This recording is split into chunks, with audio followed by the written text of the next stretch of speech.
ವರ್ಷದ ಗಣೇಶೋತ್ಸವವು ಆರಂಭಗೊಂಡಿದೆ.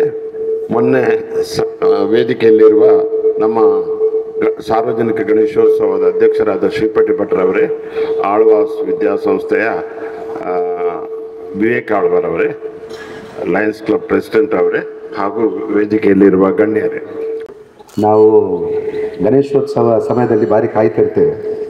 ಮುಖ್ಯವಾಗಿ ಆ ಮೆರವಣಿಗೆ ಹಾಗೂ ಇಡೀ ಒಂದು ಪೂರ್ತಿ ಎಷ್ಟು ಅಚ್ಚುಕಟ್ಟಾಗಿ ಪ್ರತಿ ವರ್ಷ ನಮ್ಮ ಇಡೀ ಒಂದು ಗಣೇಶೋತ್ಸವ ಕಮಿಟಿಯವರು ಹೇಗೆ ಮಾಡ್ತಿದ್ದಾರೆ ಅಂತ. ಅದರ ಜೊತೆಗೆ ಕಳೆದ 27 ವರ್ಷಗಳಿಂದ ಈ ಕಬಡ್ಡಿ ಪಂದ್ಯಾಟ ನಡೆಸೋದು ಭಾರಿ ನಮಗೆ ಸಂತೋಷದ ವಿಚಾರ.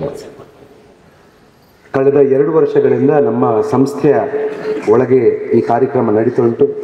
ನೀವೆಲ್ಲರಿಗೂ ಗೊತ್ತು, ನಮ್ಮ ಸಂಸ್ಥೆ ದೇಸಿ ಕ್ರೀಡೆಗಳಿಗೆ ಭಾರಿ ಒತ್ತು ಕೊಡುವ ಸಂಸ್ಥೆ.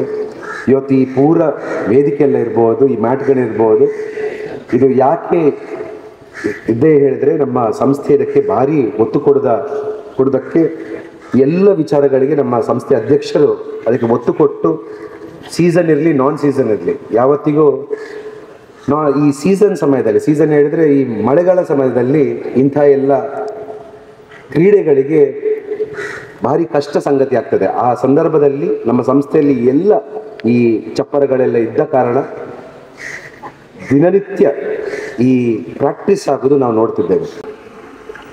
ಗಣೇಶೋತ್ಸವದ ಒಂದು ಕಾರ್ಯಕ್ರಮ ನಮ್ಮ ಜಿಲ್ಲೆಯಲ್ಲೇ ಭಾಳ ಅತ್ಯುತ್ತಮ ಕಾರ್ಯಕ್ರಮವಾಗಿ ನಮ್ಮ ಮೂಡುಬಿದಿರೆಯಲ್ಲಿ ಮೂಡಿ ಬರುತ್ತಾ ಇರುವುದು ನಿಮಗೆಲ್ಲ ತಿಳಿದಿರುವ ವಿಚಾರ. ಕಳೆದ 60 ವರ್ಷಗಳಲ್ಲೂ ಕೂಡ ಆಧ್ಯಾತ್ಮಿಕದ ಬಗ್ಗೆ ಹಾಗೂ ಸಾಂಸ್ಕೃತಿಕವಾಗಿ ದೈವಿ ಚಿಂತನೆ ಹಾಗೂ ಮಕ್ಕಳಲ್ಲಿ ಆ ಪ್ರತಿಭೆಯನ್ನು ಗುರುತಿಸುವಂಥ ಒಂದು ಎಲ್ಲ ಕೆಲಸವನ್ನು ಕೂಡ ಈ ಒಂದು ಗಣೇಶೋತ್ಸವ ಸಮಿತಿಯ ಮುಖೇನ ಮಾಡ್ತದೆ.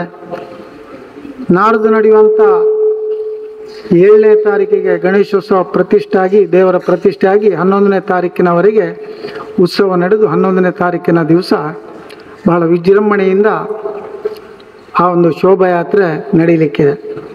ಈ 5 ದಿವಸಗಳಲ್ಲೂ ಕೂಡ ನೀವುಗಳೆಲ್ಲ ನಮ್ಮ ಜೊತೆ ಇದ್ದುಕೊಂಡು ಆ ಕಾರ್ಯಕ್ರಮದಲ್ಲಿ ನೀವೆಲ್ಲ ಭಾಗಿಗಳಾಗಬೇಕು. ದೇವರ ಪ್ರಸಾದ ತಗೊಳ್ಬೇಕು, ಅನ್ನ ಪ್ರಸಾದ ತಗೊಳ್ಬೇಕು.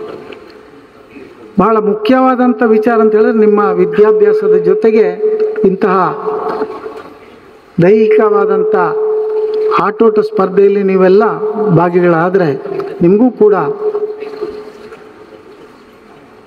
ವಿದ್ಯಾಭ್ಯಾಸದ ಜೊತೆಗೇ ಇಂಥ ಒಂದು ಒಳ್ಳೆಯ ಅಭ್ಯಾಸ ನಿಮ್ಮಲ್ಲಿ ಮೂಡಿದರೆ ಖಂಡಿತವಾಗಿಯೂ ನೀವು ಮುಂದಿನ ಜೀವನದಲ್ಲಿ ಬಹಳಷ್ಟು ಆರೋಗ್ಯವಂತರಾಗಿ ಒಬ್ಬ ಶ್ರೇಷ್ಠ ವಿದ್ಯಾರ್ಥಿ ಆಗಲಿಕ್ಕೆ ಮುಂದೆ ಬರಲಿಕ್ಕೆ ಸಾಧ್ಯ ಇದೆ.